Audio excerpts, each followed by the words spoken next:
और अब हम आपका ध्यान एक बेहद संवेदनशील खबर की तरफ खींचना चाहते हैं। आपने सीमा पार से आतंकवादियों की घुसपैठ की खबर कई बार देखी होगी और इसके बारे में सुना भी होगा, लेकिन 21वीं सदी के वर्चुअल वर्ल्ड में घुसपैठ करने के लिए जमीन या आसमान के रास्ते से आने की जरूरत अब नहीं रही। अब ऐसी घुसपैठ सोशल मीडिया के जरिए होती है और चिंता की बात यह है कि भारत में भी वर्चुअल दुनिया वाली घुसपैठ लगातार हर घंटे हर मिनट हो रही है और ये घुसपैठिए हमारे समाज को धर्म, जाति और नफरत के आधार पर बांटने की पूरी कोशिश कर रहे हैं। इसीलिए भारत सरकार ने टिकटॉक और हेलो एप्स बनाने वाली चाइनीज कंपनी को नोटिस भेजकर 24 सवालों के जवाब मांगे हैं। ये सवाल क्या हैं, ये जानने से पहले आपको कुछ तथ्य बताते हैं। आजकल टिकटॉक बहुत लोकप्रिय हो रहा है। हो सकता है आपने भी इस ऐप का नाम सुना हो और हमारे जो युवा दर्शक हैं उन्होंने इसका इस्तेमाल भी किया होगा। टिकटॉक एक सोशल मीडिया एप्लीकेशन है जिसके जरिए स्मार्टफोन यूजर्स 15 सेकंड के छोटे छोटे वीडियोस बनाकर उसे शेयर करते हैं। ठीक इसी तरह हेलो ऐप की मदद से सोशल मीडिया पर वायरल कंटेंट को शेयर करने की सुविधा दी जाती है। आप में से कई लोगों ने इन दोनों ऐप्स का इस्तेमाल किया होगा या हो सकता है कि अभी भी आप कर रहे हो और जाने अनजाने में आपने इन ऐप्स पर बनाए गए वीडियोस या वायरल कंटेंट को अलग अलग सोशल मीडिया प्लेटफॉर्म्स पर शेयर भी किया होगा। लेकिन हम आपको अभी से सावधान कर देना चाहते हैं कि इस वक्त पूरा देश टिकटॉक वाले 15 सेकंड के टाइम बॉम्ब पर बैठा हुआ है। हर दिन इन ऐप्स की मदद से ऐसे वीडियोस बनाकर शेयर किए जा रहे हैं जिनमें धर्म विशेष के खिलाफ भड़काऊ बातें होती हैं। ये बातें इतनी संवेदनशील होती हैं जो सिर्फ 15 सेकंड के अंदर पूरे देश में आग लगा सकती हैं। पिछले कुछ दिनों में ऐसे एक नहीं बल्कि बहुत सारे वीडियोस देखने को मिले हैं जिनमें भारत विरोधी और गैर कानूनी गतिविधियों का प्रचार और प्रसार किया गया है। इसी के बाद केंद्र सरकार ने इन दोनों ऐप्स को बनाने वाली कंपनी से कुछ जरूरी सवाल पूछे हैं। हम ऐसे भड़काऊ वीडियोस और उन सवालों का भी विश्लेषण करेंगे, लेकिन उससे पहले आपको कुछ जानकारियां देते हैं। ये दोनों ही ऐप्स चाइनीज है, यानी इन्हें चीन की कंपनी ने बनाया है। भारत में टिकटॉक के 20 करोड़ यूजर्स हैं, जिनमें से करीब 12 करोड़ एक्टिव यूजर्स हैं। 2019 में जनवरी से मार्च के बीच भारत में डाउनलोड किए गए ऐप्स में टिकटॉक पहले नंबर पर है। इस दौरान करीब 9 करोड़ लोगों ने इस ऐप को डाउनलोड किया है। पूरी दुनिया में 110 करोड़ से ज्यादा लोगों ने इस ऐप को डाउनलोड किया है और सिर्फ डाउनलोड्स और इन ऐप परचेजेस की बदौलत ही इस ऐप ने 550 करोड़ रुपए से ज्यादा की कमाई की है। मूल रूप से ऐसे ऐप्स की कमाई का जरिया यूजर द्वारा क्रिएट किया गया कंटेंट और उसका डेटा होता है। ठीक इसी तरह भारत में हेलो ऐप के 5 करोड़ से ज्यादा एक्टिव यूजर्स हैं और इन दोनों ही ऐप्स को बनाने वाली कंपनी का नाम है बाइट डांस और ये कंपनी आज दुनिया की सबसे महंगी स्टार्टअप कंपनी बन चुकी है। इस कंपनी का वैल्यूएशन करीब 5 लाख करोड़ रुपए का है और इसमें बहुत बड़ा योगदान भारतीयों का है, भारत का है।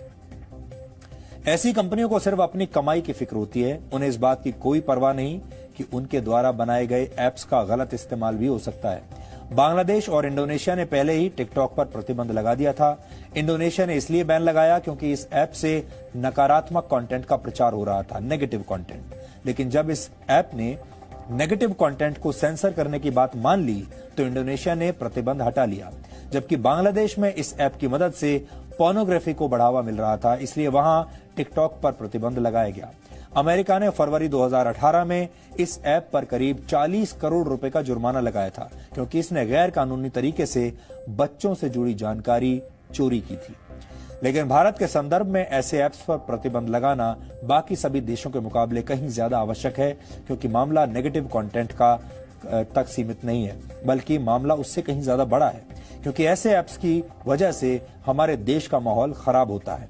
पिछले दिनों झारखंड में मॉब लिंचिंग का शिकार हुए एक युवक के समर्थन में कुछ लोगों ने टिकटॉक पर अपने वीडियोस बनाकर पोस्ट किए। इन सभी पोस्ट्स में धार्मिक आधार पर अलग अलग समूहों के बीच नफरत और भेदभाव पैदा करने की बातें कही गई थी। इनमें आम लोगों से लेकर फिल्म इंडस्ट्री के अभिनेता तक शामिल थे। एक ऐसा ही व्यक्ति था एजाज खान, जिसने टिकटॉक ऐप पर लोगों के बीच धार्मिक आधार पर नफरत बढ़ाने वाले वीडियो को पोस्ट किया था, प्रमोट किया था। बाद में उसे गिरफ्तार भी किया गया। इस ऐप का इस्तेमाल करने वालों की एक बड़ी संख्या गांवों और छोटे शहरों में रहने वाले लोगों की है, खास तौर पर युवाओं की। एक दिलचस्प तथ्य यह भी है कि इस ऐप का इस्तेमाल करके कई लोग मशहूर भी हो चुके हैं। इनमें आपराधिक छवि के लोग भी शामिल हैं जो रात में लूटपाट करते हैं और दिन में टिकटॉक पर आपत्तिजनक वीडियो बनाकर समाज का नुकसान करते हैं, लेकिन मशहूर हो जाते हैं। और इसीलिए हम कह रहे हैं कि इस वक्त हमारा देश सही मायनों में टिकटॉक वाले टाइम बॉम्ब पर बैठा हुआ है, जो टिक टिक कर कर आगे बढ़ रहा है।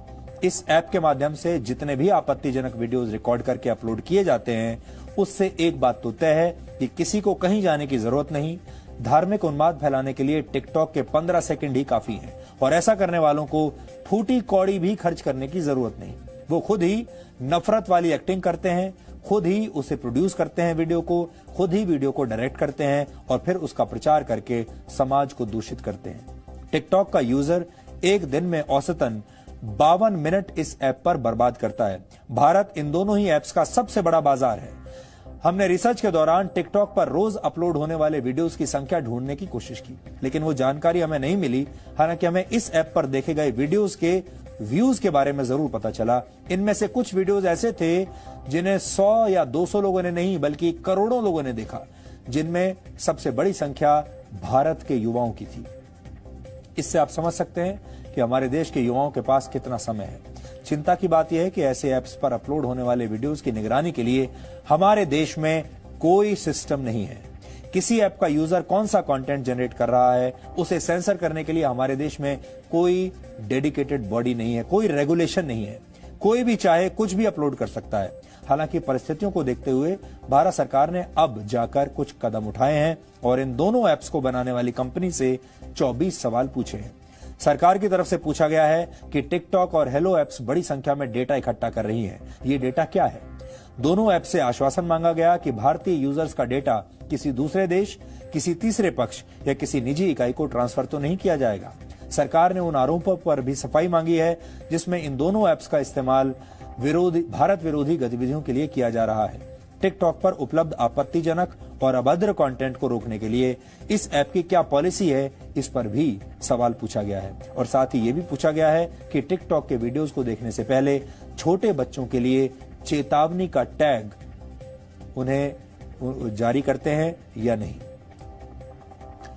यानी डेटा चोरी से लेकर आपत्तिजनक वीडियोस तक ऐसे ऐप्स आपकी प्राइवेसी में भी दखलंदाजी कर रहे हैं और कुछ देश विरोधी तत्व ऐसे ऐप्स की सुविधा का इस्तेमाल करके भारत में धार्मिक उन्माद फैला रहे हैं, जिनसे आप सबको सावधान रहने की जरूरत है। ऐप्स की दुनिया एक बड़ी अजीब दुनिया है जहां ज्यादातर चीजें आपको फ्री में मिल रही हैं और फ्री में जो चीज मिलती है उसके पीछे कहीं ना कहीं कोई कॉस्ट, कोई कीमत इन्वॉल्व है, वो आपका डाटा है। तो जब भी आप कोई ऐप डाउनलोड करते हैं और उसमें परमिशन देते हैं तो ये जरूर देखिए कि ये ऐप आपसे किस किस चीज की परमिशन मांग रही है। अगर एक टॉर्च की एप्लीकेशन ली जाए तो टॉर्च की एप्लीकेशन आपसे परमिशन मांगती है कि आपके कॉल लॉग्स देखेंगी, कॉन्टेक्ट्स की लिस्ट देखेगी, एसएमएस पढ़ेगी।